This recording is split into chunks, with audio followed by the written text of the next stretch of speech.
Hi, and welcome back to Crochet Every Day with Judy. Today we're reading from Black Beauty, starting with chapter 37, The Golden Rule. 2 or 3 weeks after this, as we came into the yard rather late in the evening, Polly came running across the road with the lantern.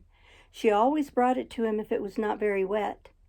"It has all come right, Jerry. Mrs. Briggs sent her servant this afternoon to ask if you would take her out tomorrow at 11 o'clock. I said yes, I thought so, but we supposed she employed someone else now." "Well," he said, "Master was put out because Barker refused to come on Sundays, and he has been trying other cabs, but there's something wrong with them all. Some drive too fast and some too slow. The mistress says there is not one of them so nice and clean as yours, and nothing will suit her but Barker's cab again." Polly was almost out of breath, and Jerry broke out into a merry laugh. "'Twill all come right some day or night.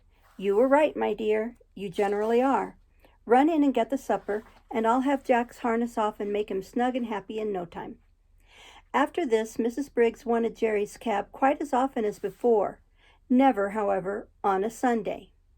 But there came a day when he had Sunday work, and this was how it happened. We had all come home on the Saturday night very tired and very glad to think that the next day would be all rest, but it was not to be. On Sunday morning, Jerry was cleaning me in the yard when Polly stepped up to him, looking very full of something. "What is it?" said Jerry. "Well, my dear," she said, "poor Dinah Brown has just had a letter brought to say that her mother is dangerously ill, and that she must go directly if she wishes to see her alive. The place is more than 10 miles away from here, out in the country, and she says if she takes the train, she should still have 4 miles to walk. Weak as she is, and the baby only 4 weeks old, of course that would be impossible. She wants to know if you would take her in your cab, and she promises to pay you faithfully as soon as she can get the money." "Tut, tut, we'll see about that. It was not the money I was thinking about, but of losing our Sunday. The horses are tired, and I am tired too. That's where it pinches."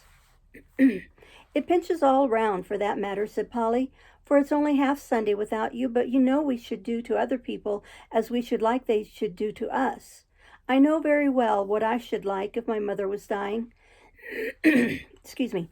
"And, Jerry, I am sure it won't break the Sabbath, for if pulling a poor beast out of a pit would not spoil it, I am quite sure taking poor Dinah would not do it." "Why, Polly, you are as good as the minister, and so as I've had my Sunday morning sermon early today, you may go and tell Dinah that I'll be ready for her as the clock strikes 10. Excuse me. But stop, just step round to Butcher Braden's with my compliments, and ask him if he would lend me his light trap. I know he never uses it on the Sunday, and it would make a wonderful difference to the horse." Away she went, and soon returned, saying that he could have the trap and welcome.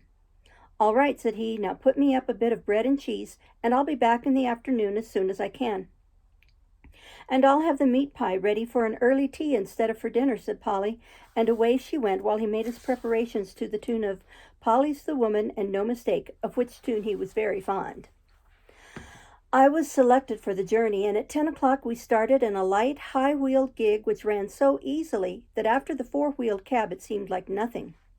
It was a fine May day, and as soon as we were out of the town, the sweet air, the smell of the fresh grass, and the soft country roads were as pleasant as they used to be in the old times, and I soon began to feel quite fresh.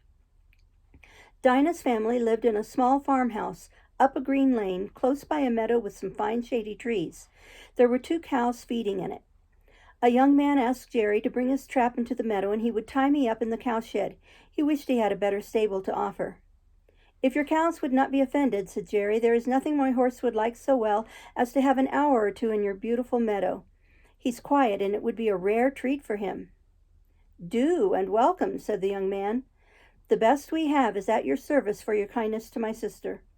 We shall be having some dinner in an hour, and I hope you'll come in, though with Mother so ill we were all out of sorts in the house." Jerry thanked him kindly, but as he had some dinner with him, there was nothing he should like so well as walking about in the meadow. When my harness was taken off, I did not know what I should do first, whether to eat the grass, or roll over on my back, or lie down and rest, or have a gallop across the meadow out of sheer spirits at being free, and I did all by turns. Jerry seemed to be quite as happy as I was. He sat down by a bank under a shady tree and listened to the birds.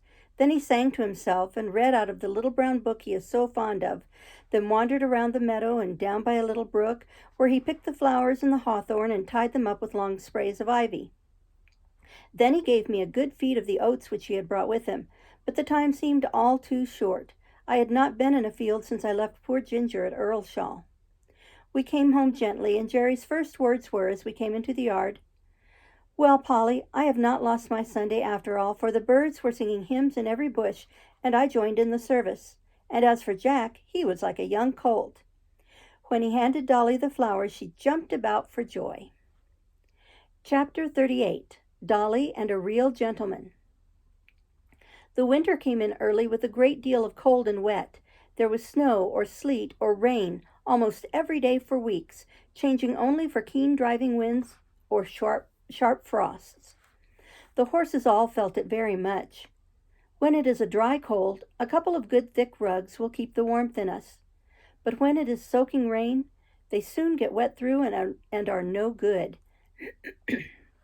Some of the drivers had a waterproof cover to throw over, which was a fine thing, but some of the men were so poor that they could not protect either themselves or their horses, and many of them suffered very much that winter. When we horses had worked half the day, we went to our dry stables and could rest, while they had to sit on their boxes, sometimes staying out as late as 1 or 2 o'clock in the morning if they had a party to wait for. When the streets were slippery with frost or snow, that was the worst of all for us horses. 1 mile of such traveling with a weight to draw and no firm footing would take more out of us than 4 on a good road. Every nerve and muscle of our bodies is on the strain to keep our balance, and the fear of falling is more exhausting than anything else. If the roads are very bad indeed, our shoes are roughed, but that makes us feel nervous at first. When the weather was very bad, many of the men would go and sit in the tavern close by and get someone to watch for them. But they often lost a fare in that way and could not, as Jerry said, be there without spending money. He never went to the Rising Sun.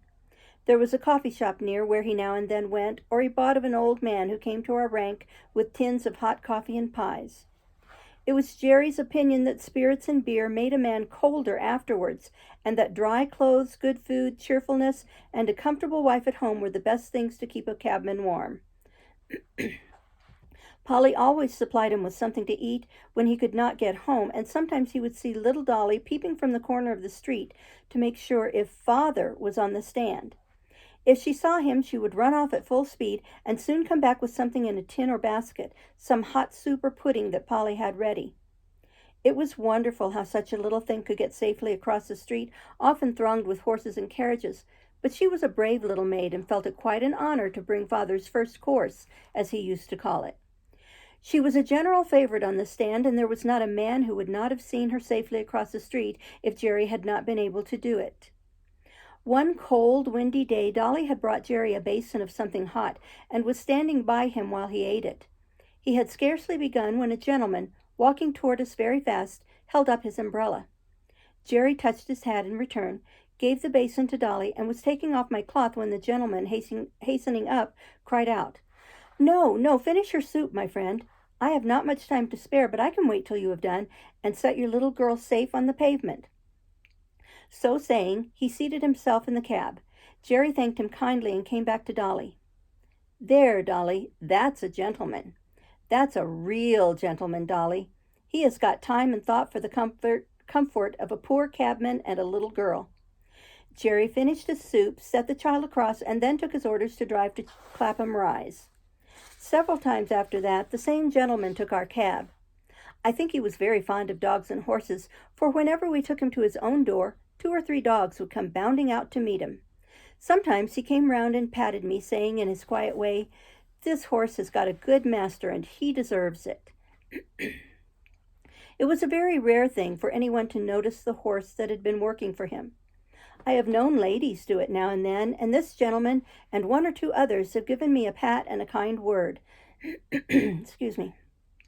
But 99 out of 100 would as soon think of patting the steam engine that drew the train. This gentleman was not young, and there was a forward stoop in his shoulders as if he was always going at something.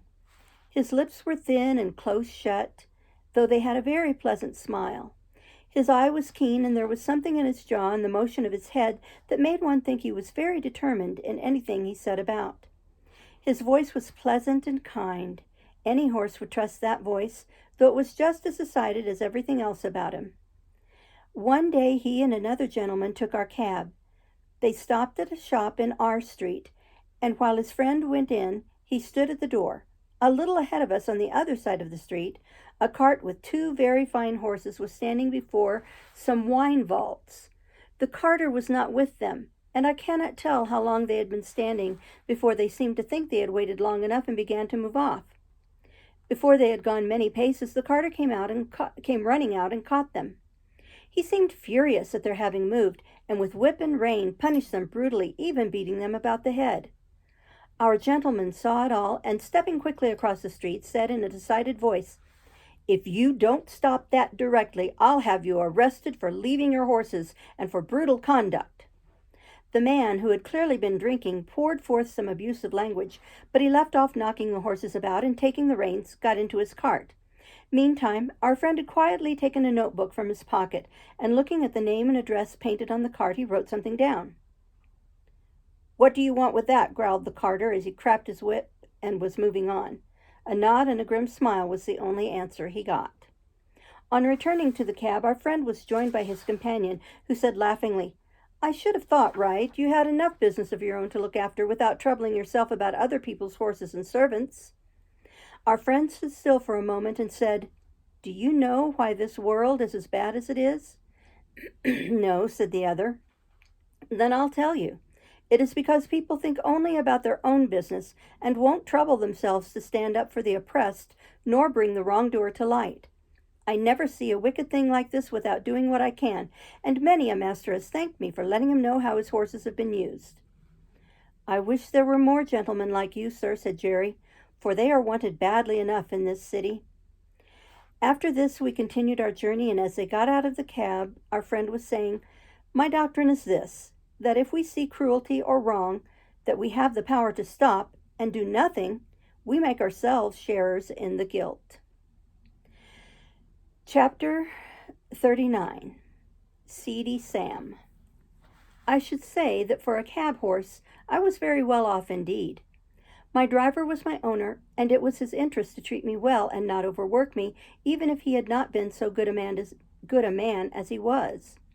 But there were a great many horses which belonged to the large cab owners, who let them out to their drivers for so much money a day.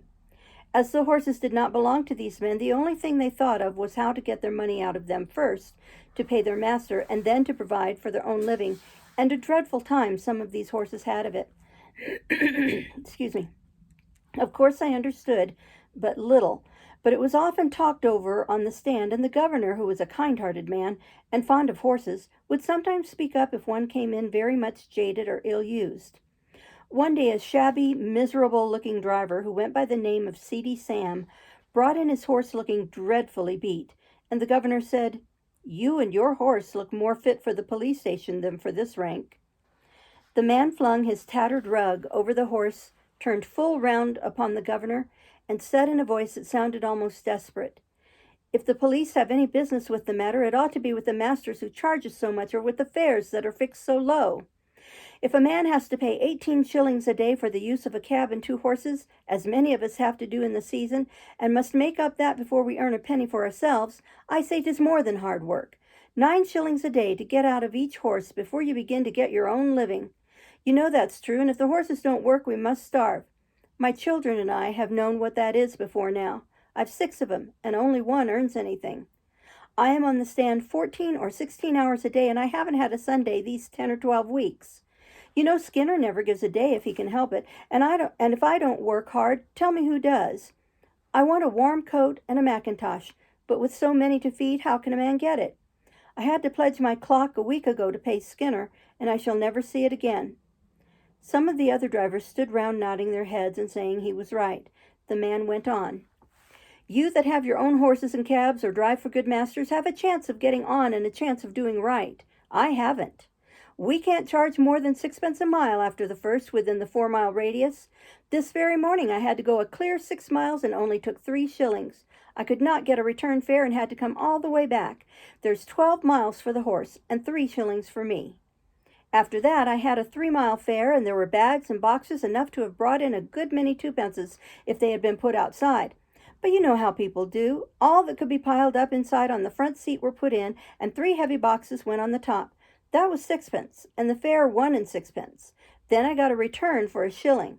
Now that makes 18 miles for the horse and 6 shillings for me. There's 3 shillings still for that horse to earn, and 9 shillings for the afternoon horse before I touch a penny. Of course it is not always as bad as that, but you know it often is. I say 'tis a mockery to tell a man that he must not overwork his horse, for when a beast is downright tired, there's nothing but the whip that will keep his legs a-going. You can't help yourself. You must put your wife and children before the horse. The master must look to that. We can't. I don't ill-use my horse for the sake of it. None of you can say I do. There's wrong lays somewhere. Never a day's rest, never a quiet hour with the wife and children. I often feel like an old man, though I'm only 45. You know how quick some of the gentry are to suspect us of cheating and overcharging. Why, they stand with their purses in their hands, counting it over to a penny, and looking at us as if we were pickpockets. I wish some of 'em had to sit on my box 16 hours a day and get a living out of it, and 18 shillings besides, and that in all weathers. They would not be so uncommon particular never to give us a 6 pence over, or to cram all the luggage inside. Of course, some of 'em tip us pretty handsome now and then, or else we could not live, but you can't depend upon that." The men who stood round much approved this speech, and one of them said, "It is desperate hard, and if a man sometimes does what is wrong, it is no wonder, and if he gets a dram too much, who's to blow him up?" Jerry had taken no part in this conversation, but I never saw his face look so sad before.